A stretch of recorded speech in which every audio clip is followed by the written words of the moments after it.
சரி கையில் வச்சுருக்காரு. இப்போ ஒன்னே இந்த பவர் பண்ணாங்க பார்த்தியா, பவர் பண்ணி கேரி பண்ணாங்க பார்த்தியா, என்கிட்ட சொன்னாங்க பார்த்தியா, அது மட்டும் பண்ணணும். அது வந்து நான் எங்கே கூப்பிட்டாலும் வரேன். அது என்ன ரீதியில் தான் நான் சொல்கிறேன். நீ எங்கே கூப்பிட்டாலும் வரதுக்கு தயார். சரி ரைட்டு. சரிங்கண்ணா. என்ன இவரு பேச நம்ம புவர் சொல்கிறோம். நிச்சயமா இல்லை.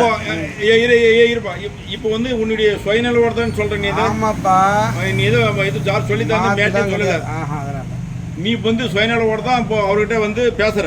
நான் சுயநலவோட தான் பேசுறேன். நீ வந்து அதாவது நீ யாரும் மேட்ல யாரும் செய்யல, எதுவும் பண்ணல. நீ சுயநலவா பேசுற, அவரும் சுயநலவா இருப்ப. அவரும் வந்து சுயநலவா அவருடைய புத்திக்கு தகுந்த மாதிரி பேசுறாரு, நடந்தது சொல்றாரு. நீ வந்து நடந்தது சொல்லுங்க. தப்பு வந்து இவருது. இவர் வந்து என்கிட்ட போன் நம்பர் கொடுத்துருக்கணும். அதே மாதிரி டிடி எட்டும் நாங்கள் பத்தியா பூவரசம் அதை செக் பண்ணி பார்த்துருக்கணும். ரெண்டாவது சொத்து பிரிச்சுருக்கணும். உன்ன மாதிரி ஆளு கூப்பிட்டு வந்துக்கணும். இவர் மட்டும் தனியாக வரணும். இவர்கிட்ட கேட்குறேன், என்னப்பா நீ மட்டும் வரணும் நான் கேட்குறேன். எனக்கு இப்போ நீ கூப்பிட்டாலே வருவேன், நான் கூப்பிட்டாலே வருவேன். நான் கொடுத்தது ஒன்று ஆதார் கார்டு.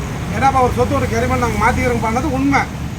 வட்டிக்கு தரோன்னு சொன்னது உண்மை. அவங்க சொத்தை திருப்பி வந்து ரிட்டர்ன் பண்றது உண்மை. ரிட்டர்ன் பண்றதுனா 3 வருஷம் டைம் சொல்லிட்டாங்க அவங்க. எங்கிட்ட 3 வருஷத்துக்குள்ள நீ ரிட்டர்ன் வாங்கிக்கன்னு சொல்லிட்டாங்க. சொல்றப்ப வட்டிட்டாங்க. வட்டி கூட 3 வருஷம். ஏங்க பணம் எனதுல அது சொல்லிட்டு இல்லைங்க, பணம் வந்து இல்ல 6 மாசத்துக்கு ஒரு ரூபாய் வட்டி கொடுத்துடணும். 2.25 ரூபாய் வட்டி. ஆமா 2.25 வட்டி. அப்புறம் வந்து 3 வருஷத்துக்குள்ள மீட்டுக்கணுமா? இவங்க 2 பேர் தான் பூவரசன் இவரும். எங்கிட்ட பூவரசன் சொன்னாரு 3 வருஷத்துக்குள்ள நாங்கள் மீட்டுக்கிறதா சொல்லுங்க. யாருக்கிட்ட சொன்னாங்க? இவர்கிட்டையும் சொல்லிச்சு, பூவரசன் சொல்லிச்சு. அதுக்கு அவங்க என்ன தெரியுமா சொன்னாங்க, 3 வருஷம் நான் தாங்காது. ஏன்னா வேப்பா 3 வருஷம் இல்லை, நீ வந்து நான் உடனே மாத்திக்கிறேங்க.